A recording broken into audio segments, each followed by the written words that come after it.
waxaa horey u qaatay biladahan ama biladan wadamada Sacuudiga, Shiinaha, Mareykanka, Hindiya wadamo looga garaabi karo. siintan Ethiopia hadda la siiyay biladaasi arrin aad hadalhayn u dhalisay bay ahayd 8,000 iyo ka badan yaa u dhintay una barakacay macluul gobolka Tigreeg.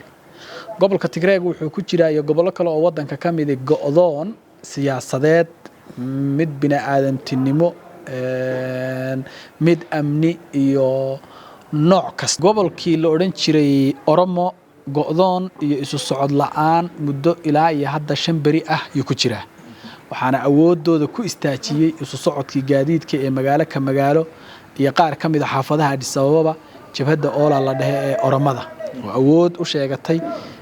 siyaasiyiintii. waxaan kula talinayaa dowladda Soomaaliya iyo Xasan Sheekh Maxamuud inay go'aan iyo diyaar garow adag ka sameeyaan Abiy Ahmed Cali iyo waxyaabaha ka suurtagalka ah.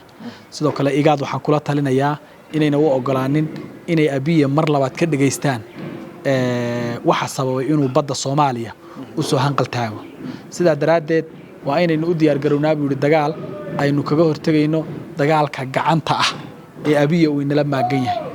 kulanti wacan oo wanaagsan saaxiibayaal ku soo dhawaada mar kale iyo barnaamijkeena falanqaynta. Cabdiraxmaan Maxamed Axmed ayaa garabkayga fadhiya. markan waxaan ku soo qaadanaynaa Ra'iisul Wasaaraha Itoobiya Abiy Ahmed oo dalka Talyaaniga lagu guddoonsiiyay bilad. Cabdiraxmaan soo dhaw. waan dhawahay adiga iyo daawadayaashana aad baan u salaamayaa. Ra'iisul Wasaaraha Itoobiya Abiy Ahmed ayaa dhawaan la sheegay in lagu siiyay Talyaaniga bilad. biladaas maxay ahayd? waxaa aad loo hadalhayay dhowr maalin ka hor baa horta bilada la guddoonsiiyay Abiy Ahmed Cali. waxaana guddoonsiisay hay'adda cunooyinka World Food Programka qaramada midoobay. waxayna siisay inuu dalkiisu yahay ama ka mid yahay wadamada ka soo dhalaalay beerista qamadida ama ka haqabeelay qamadida u soo baxda wadankiisa. waxaa horey u qaatay biladahan ama biladan wadamada Sacuudiga, Shiinaha, Mareykanka, Hindiya wadamo looga garaabi karo. siintan Ethiopia hadda la siiyay biladaasi arrin aad hadalhayn u dhalisay bay ahayd. waxaan isbarbardhig marka ku sameynaynaa Ethiopia iyo ra'iisul wasaaraheeda iyo biladan la siiyay miyuu mutaystay mise ma mutaysanin, maxay hay'addu ka waday iyo maxaan ku dhahay wadankiisu sidee buu yahay. wuxuu ku jiraa wadanku marxalad adag waqtigan hadda bilada la siiyay Abiy Ahmed. wuxuu ku jiraa macluushii ugu darayd abid iyadoo ay ka taagan tahay gobollo ka mid ah dalka siiba gobolka Tigray. 8,000 iyo ka badan yaa u dhintay una barakacay macluul gobolka Tigray. gobolka Tigray wuxuu ku jiraa iyo gobollo kale oo wadanka ka mid ah go'doon siyaasadeed mid bini'aadamtinimo mid amni iyo nooc kasta oo ciqaabaha u dhamaatay. musuq adduun hadduu jiro kii ugu badnaaba wadanka haysta. Tigray kolkii laga soo gudbo gobolkii Axmaara farana kuma jiro maxaan ku dhahay adduunna ma joogo. jabhado xoogan oo dawladda ka soo horjeeda ka jira iyo is-abaabul iyo dagaal ay faana wado iyo maxaan ku dhahay isirbeegsi qowmiyadeed yaa ka jira oo dhankana qowmiyadaha Tigrayga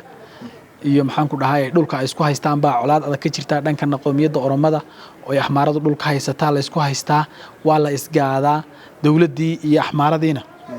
dagaal xun baa u dhaxeeyay.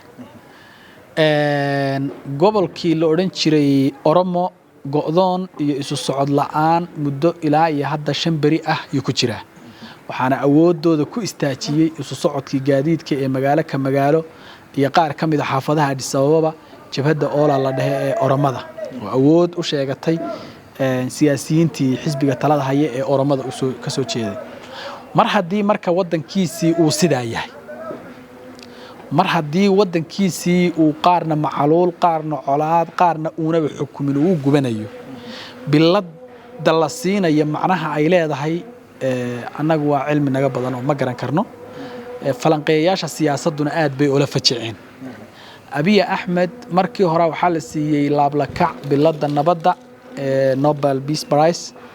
taas oo uu ku mutaystay in Eritrea iyo Ethiopia oo aan wada hadli jirin sanado gaaraya sodomeeyo ku dhawaad xabad uun ka dhaxaysay inuu isu furay in ONLF iyo Ethiopia oo iyaguna sidoo kale 27 sano iyo ka badan xabad ka dhaxdhacaysa iyagana uu heshiisiyay oo uu gacanta isu saaray in Gimbot 7 iyo OLF Oromo Liberation Front iyo maxaan ku dhahay jabhada ilaa 7 ah oo Ethiopia la dagaalamayay uu yiri qalad baanu idinku haysanay oo isagana uu tunka soo saartay isagoo wali khiyaanadiisii dambe iyo martabadiisii ay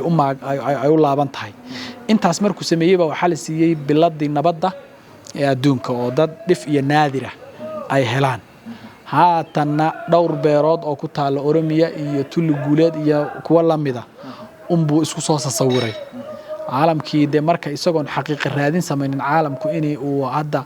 bilad kula ordo oo la yiraahdo bilad qamadee beerista iyo maxaan ku dhahay ka tirka wadankiisa dalaga soo qamadida in la yiraahdo waa laab la kac kale oo ka daran midkii hore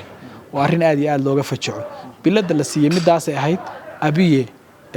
farxad kuma qaadanin bilada waayo farxad nin dhuxuladaba ku taagani ma farxo haddii bilad la siiyo iyo haddii maxaan ku dhahay bariis la siiyo haddii wax kale la siiyo toonaba nin dhuxuladaba ku taagan ma farxo marka nin farxaya ma uu ahayn laakiin bilad noocaas baa la siiyay oo aan ilaahay waxba kaga anfacaynin uunana mutaysanin wadankiisana dad aan war ka haynin yaa ku tilmaamay wadan barwaaqo sooran oo wadamada soo koraya ayaan ka mid ah ra'iisul wasaarihii hore ee Soomaaliya Cumar Cabdirashiid ayaa sidoo kale isna ka hadlay arrimo ku saabsan xaaladda Ethiopia iyo Abiy Ahmed bal maxaa taa ka waraysaa Cumar Cabdirashiid Ali Sharmarke ra'iisul wasaarihii hore Soomaaliya yaa waraysi uu warbaahinta siinayo aad u dheer buu Abiy Ahmed iyo go'aamadiisa iyo waxyaabo fara badan kaga hadlay